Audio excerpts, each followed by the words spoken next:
Kevin Annett fue un reverendo cristiano canadiense totalmente dedicado a su fe, hasta que un día, al entrar en contacto debido a su trabajo con los nativos, pudo observar mucha desconfianza por parte de ellos hacia las instituciones religiosas y gubernamentales.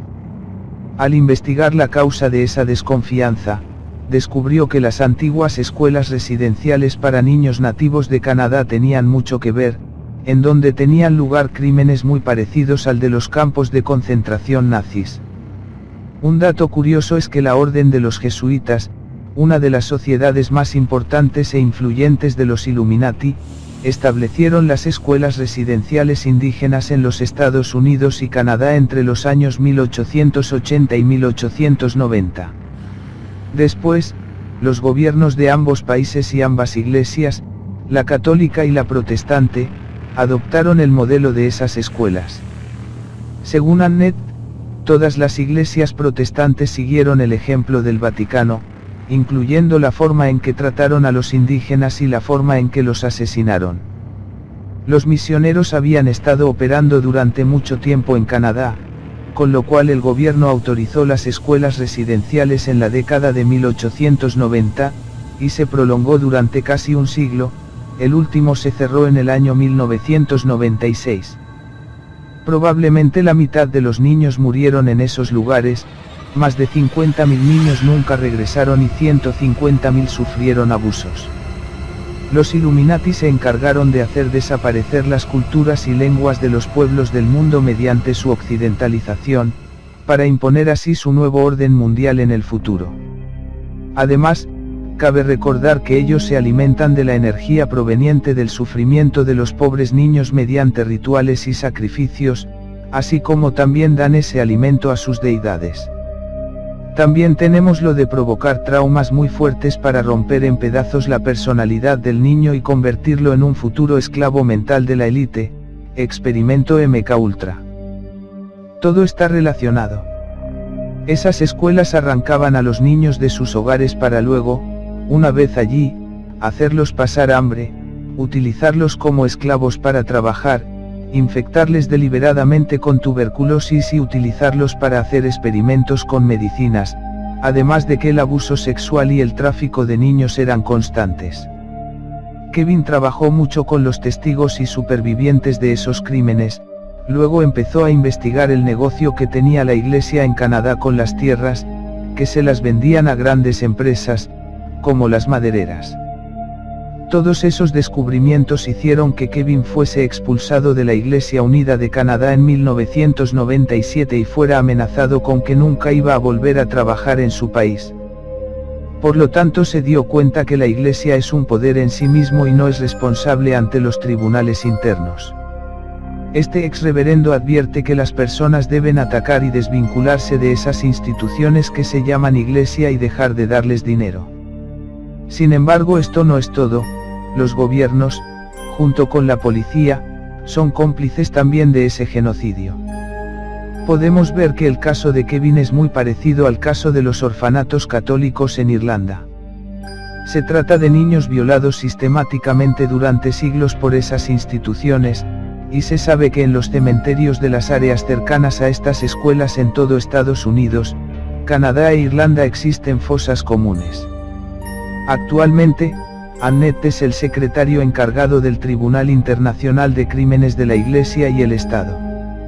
El 7 de febrero de 2014, en la ciudad de Nueva York y enfrente del consulado canadiense, Annett denunció que las Naciones Unidas se hacen los inofensivos y son poco exigentes ante la tortura y violación de niños por parte de la Iglesia Católica Romana, que no han hecho nada para detener esos crímenes y que el Vaticano es en realidad una organización criminal transnacional. Annett explicó que la conspiración criminal de ayudar a los violadores de niños fue ampliada por el Vaticano en el 2010, al estrechar lazos con la reina Isabel II y la Iglesia de Inglaterra para los mismos propósitos. En estas acciones también se encuentra implicado el actual Papa Francisco. La organización de Annett reveló que el 16 de septiembre de 2010, el Vaticano y la Corona de Inglaterra, a través de sus principales oficiales, entraron en una conspiración criminal formal para traficar niños, además de ayudar y encubrir a los violadores de los niños en todo el mundo. Esa conspiración ocurrió entre la reina Isabel II y Joseph Ratzinger en el castillo de Holyrood, en Edimburgo, donde la condición y acuerdo a la que llegaron fue la fusión de la Iglesia de Inglaterra y la Iglesia de Roma. Es más, la reina accedió a colocar a todos los anglicanos bajo la notoria ley católica conocida como Crimen Sollicitationis. Esta ley sirve para que toda violación de un niño sea encubierta dentro de los límites de la Iglesia, obstruyendo así la justicia y las leyes soberanas de todos los países del mundo en cuanto a la protección de los niños. Pero Annette no acaba aquí, acusa también al actual Papa Francisco, Jorge Bergoglio, de no solo ocultar esa conspiración de las dos iglesias, sino que ha sido recientemente acusado por un testigo clave de organizar el tráfico de niños de los presos políticos en la Argentina durante la dictadura militar de los años 70.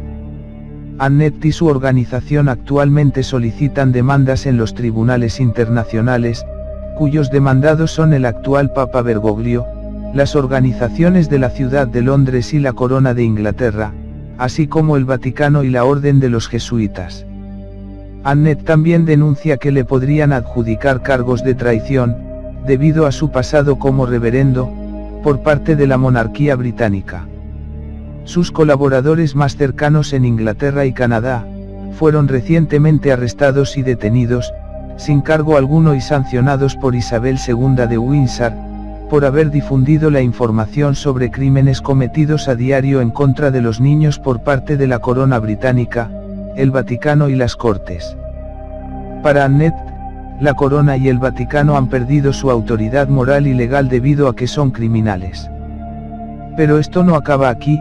En febrero de 2011, el Tribunal Internacional de Crímenes de la Iglesia y Estado citó al primer ministro de Canadá y al Papa para comparecer ante ese tribunal y que respondieran a las acusaciones de genocidio contra el pueblo originario de Canadá. La cita fue para la sesión de septiembre de 2011 en Londres. Pero no se sabía la otra sorpresa, que la reina de Inglaterra iba a ser citada a responder por el rapto de 10 niños nativos de Canadá. El testigo que acusó a la reina, William Combes, abriría la sesión del tribunal en septiembre, pero resultó que el testigo falleció misteriosamente. William Combes aseguró haber visto a la reina de Inglaterra y a su esposo secuestrar a 10 de sus compañeros de la escuela residencial de Kamloops en octubre de 1964. Murió repentinamente en el Hospital Católico St. Paul de Vancouver justo después de haber sido solicitado por el tribunal de Kevin y sus amigos para que abriera la sesión de septiembre como testigo. Kevin Annette aseguró que vio a Combes 10 días antes de salir a Londres, estaba de buen humor y con un estado de salud perfecto. Mae, la compañera de William, también aseguró que lo vio con muy buena salud, pero recientemente se le asignó un nuevo médico de cabecera, quien le recomendó hacerse algunos análisis. William entró en el hospital para hacerse esos análisis y casi inmediatamente después su salud comenzó a deteriorarse hasta morir repentinamente. Todavía no se sabe cuáles fueron las causas de su muerte. William Combes fue el único sobreviviente de un grupo de niños nativos que fueron testigos del rapto de 10 de sus compañeros durante la visita de la realeza inglesa a su escuela en Kamloops. El hecho ocurrió a mediados de octubre de 1964 cuando la reina Isabel II y el príncipe Philip visitaron Canadá. Separaron a esos 10 niños y después no los vimos nunca más, había declarado William en muchas de sus declaraciones públicas que hizo en la radio COOP de Vancouver. También lo hizo por escrito en una declaración firmada bajo testigos, el 3 de febrero de 2010, aquí un extracto. Yo, el espíritu interior de la danza Seilisi, el nombre nativo de William, tengo 58 años de edad y vivo en Vancouver, Canadá. Soy un sobreviviente de la escuela residencial para aborígenes de Kamloops, administrada por la Iglesia Católica. Allí, he sufrido terribles torturas, especialmente de la mano del sacerdote Murphy, quien por lo menos, a mi saber, asesinó a 2 niños. Yo vi cómo lanzó a la muerte a un niño, arrojándolo desde el balcón de un 3er piso. A mí me puso en una cremallera de tortura y me quebró varios huesos después de que en una ocasión intentara fugarme. Una noche, también lo vi enterrando a un niño en la huerta de la escuela junto con otro sacerdote. En octubre de 1964, cuando tenía 12 años y estaba prisionero en la escuela residencial de Kamloops, recibimos la visita de la reina de Inglaterra y del príncipe Philip. Recuerdo que fue un poco extraño, porque vinieron solos, sin fanfarria ni nada. Pero los reconocí, y el rector de la escuela nos dijo que era la reina, y tal vez fue por eso que después de meses, todos recibimos ropa nueva y buena comida antes que ellos llegaran. El día de la visita de la reina, yo formaba parte del grupo de niños que fueron a un picnic con ella y su marido, y algunos de los curas. Fuimos al Prado del Riachuelo. Recuerdo que fue algo muy raro, todos teníamos que agacharnos y besar sus pies, llevaban unas botas con cordones blancos. Después de un rato, vi cómo la reina se retiraba del picnic con 10 niños de la escuela, y esos niños nunca regresaron. Nunca más llegamos a saber qué pasó con ellos, nunca más los volvimos a ver ni siquiera años más tarde, siendo adultos. Y eran todos de la zona, pero simplemente, todos desaparecieron. El grupo que desapareció era de 7 niños y 3 niñas, en edades entre 6 y 14 años. Todos eran parte de un grupo de niños inteligentes, despiertos, que había en la escuela. 2 de los niños eran hermanos y eran mestizos de Keinal, sus apellidos eran Arnuse o Arnold. De los otros no me acuerdo mucho, tal vez el nombre de una chica, Cecilia, y también había uno que se llamaba Edward. Quien anotó y fue testigo de todo esto es mi amigo George Adolf, que tenía 11 años en aquel entonces y también estaba internado allí. Pero lamentablemente ahora está muerto. Kevin Annett se mostró disgustado y apenado por la misteriosa muerte de William Combes. Además, dijo que la muerte de William fue parte de un juego sucio y que su muerte fue orquestada por aquellos que iban a ser afectados si él declaraba ser testigo del secuestro de niños y de los asesinatos y torturas en las escuelas residenciales para aborígenes. El 1 de enero de 2008, el jefe de la Comisión de la Verdad y la Reconciliación del gobierno canadiense, Bob Watts, declaró que en las escuelas habían ocurrido actos delictivos que daban cuenta de la muerte de un número desconocido de niños. Los niños sufrieron palizas, descargas eléctricas, esterilización forzada, experimentación médica, hambre, violación y otras formas de abuso sexual y homicidio. Algunos hablaron de niñas que quedaron embarazadas como resultado de violaciones, o monjas que quedaron embarazadas después de abusar sexualmente de chicos. Además, la Iglesia entregó a los niños aborígenes de sus escuelas para experimentos con drogas, experimentos de radiación y programas de control mental MKUltra de la CIA. La Iglesia tiene conocimiento de una red de pedófilos, asociada con The Vancouver Club, que involucra al clero, abogados y jueces de la Iglesia. El documentalista Kevin Annett estima que hay al menos 6 sitios de entierro en las antiguas escuelas residenciales de Columbia Británica administradas por la Iglesia Católica. Los nativos quieren que se devuelvan los restos de los niños. Según Annett, sabemos que hay fosas comunes detrás de la escuela en Port Albany, en Alert Bay, en Mission, justo al lado de Mission Folk Fest.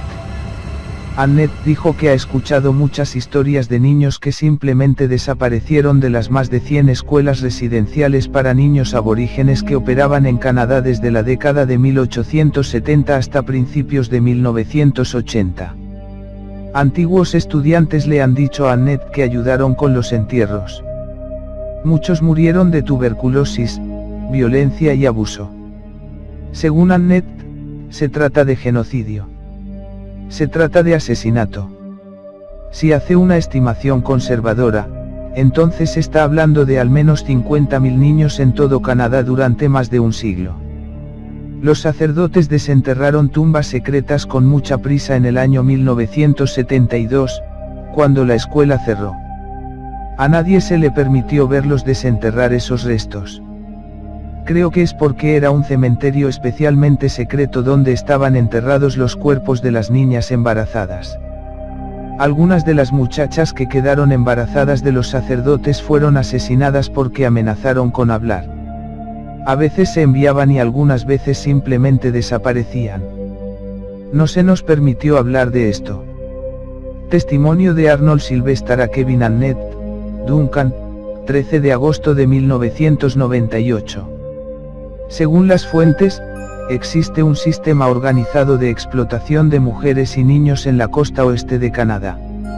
Este sistema lleva décadas existiendo y ha sido suministrado durante muchos años con mujeres y niños de las reservas aborígenes, indias, y de los hogares de niños, escuelas residenciales.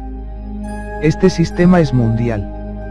Según se informa, Vancouver es un centro de pedofilia, esclavitud sexual, mercados negros de órganos humanos, películas snuff y pornografía infantil violenta que tiene salidas en todo el mundo, particularmente en China y Tailandia.